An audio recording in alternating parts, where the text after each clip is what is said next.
नमस्कार, मी प्रियांका पाटील. आपण पाहत आहात राष्ट्रीय लोकराज्य न्यूज, निर्भीड बातम्यांचे व्यासपीठ.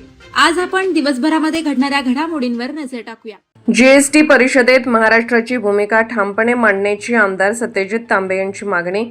जीएसटी सुधारणा विधेयकावर चर्चा. स्थानिक स्वराज्य संस्था, शैक्षणिक संस्था आणि ट्रस्टवरील कारभाराचा मुद्दा सभागृहात उपस्थित.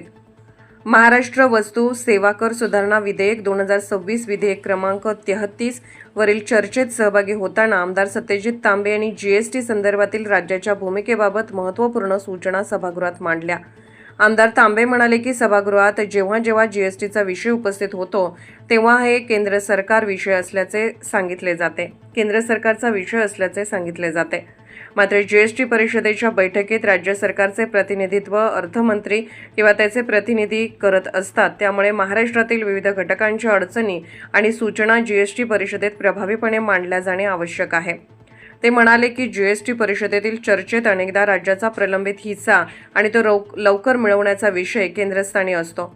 मात्र राज्यातील करदाते, स्थानिक स्वराज्य संस्था, शैक्षणिक संस्था आणि धर्मादाय संस्थांना भेडसावणाऱ्या प्रत्यक्ष अडचणी परिषदेसमोर मांडल्या जाण्याची गरज आहे. आमदार तांबे यांनी विशेषतः स्थानिक स्वराज्य संस्थांचा मुद्दा उपस्थित केला.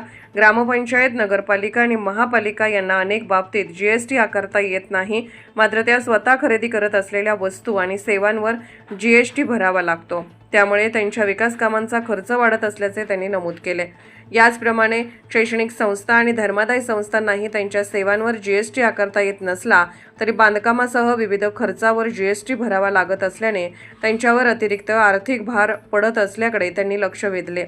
जीएसटी प्रणालीतील सुधारणा सातत्याने होत असल्याचे नमूद करताना आमदार तांबे म्हणाले की जीएसटी परिषदेची पुढील बैठक होण्यापूर्वी राज्य सरकारने सर्व पक्षांच्या आमदारांकडून लेखी सूचना मागवाव्यात. त्या सूचनांच्या आधारे महाराष्ट्र सरकारने एकत्रित प्रतिनिधित्व तयार करून केंद्र सरकार आणि जीएसटी परिषदेकडे पाठवावे.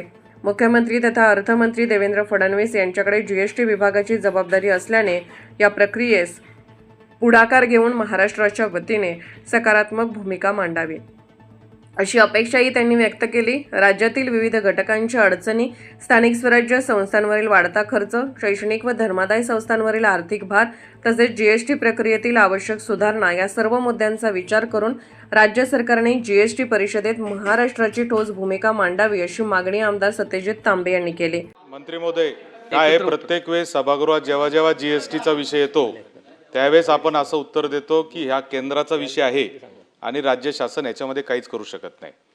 आणि मला या सभागृहाच्या निदर्शनास आणायचं आहे की जीएसटी काउन्सिल जी आपली वर्षातून एकदा बैठक घेते किंवा दोनदा घेते, या काउन्सिलच्या बैठकीमध्ये राज्य शासनाच्या वतीने आपण अर्थमंत्री जात असतील किंवा त्यांचे प्रतिनिधी जात असतील तर त्यांनी काही सूचना या राज्याच्या वतीने तिथं खरं तर मांडणं गरजेचं आहे.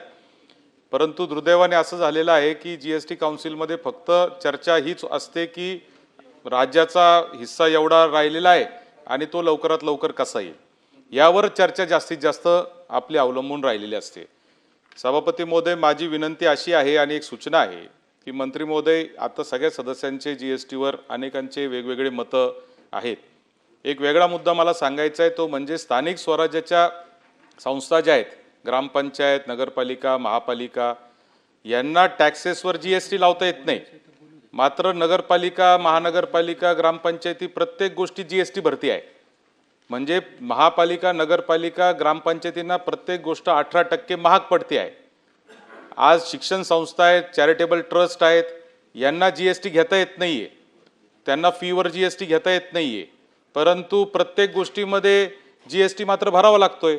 आज एखादं बांधकाम करत असताना सामान्य माणसांनी केलेलं बांधकाम आणि शिक्षण संस्थेने, ट्रस्टनी किंवा कोणत्या चॅरिटेबल ट्रस्टनी डायरेक्ट 18% महाग बांधकाम केलं जात आहे.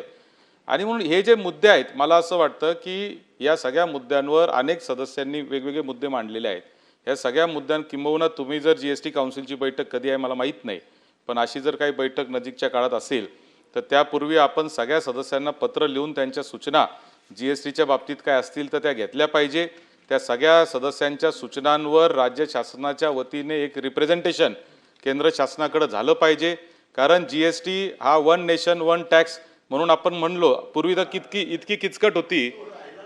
आता ज्याचं उत्तर आपण सांगितलं की म्हणजे त्याचं एक उदाहरण कायम कॅडबरीचं दिलं जातं की कॅडबरीच्या ते पर्क कॅडबरीचं दिलं जातं की आतला जो बिस्किट आहे त्याला वेगळा GST आहे, त्याच्यावरचं जे चॉकलेट आहे त्याला वेगळा GST आहे आणि त्याच्यावरचं जे पॅकिंग आहे त्याला तिसरा GST आहे. आणि म्हणूनच हे किचकट जे आहे त्या सुधारणा आता आपण त्याच्यावर आता हे आपल्या सुधारणा येत आहेत. तर माझी विनंती सभागृहाच्या माध्यमातून सरकारला ही आहे की या GST काउन्सिलची बैठक कधी आहे त्याची माहिती पण एक तर सभागृहाला द्यावी आणि ती होण्याच्या आधी सगळ्या सदस्यांचे मतं जाणून घेऊन एक रिप्रेझेंटेशन आपण महाराष्ट्र शासन म्हणून, महाराष्ट्र सरकार म्हणून केंद्र शासनाला देऊन या सुधारणा करण्याच्या दृष्टीने सकारात्मक पावलं उचलावी.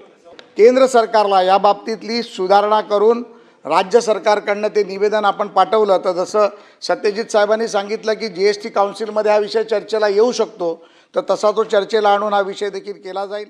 राष्ट्रीय लोकराज्य न्यूज नेटवर्क, मुंबई.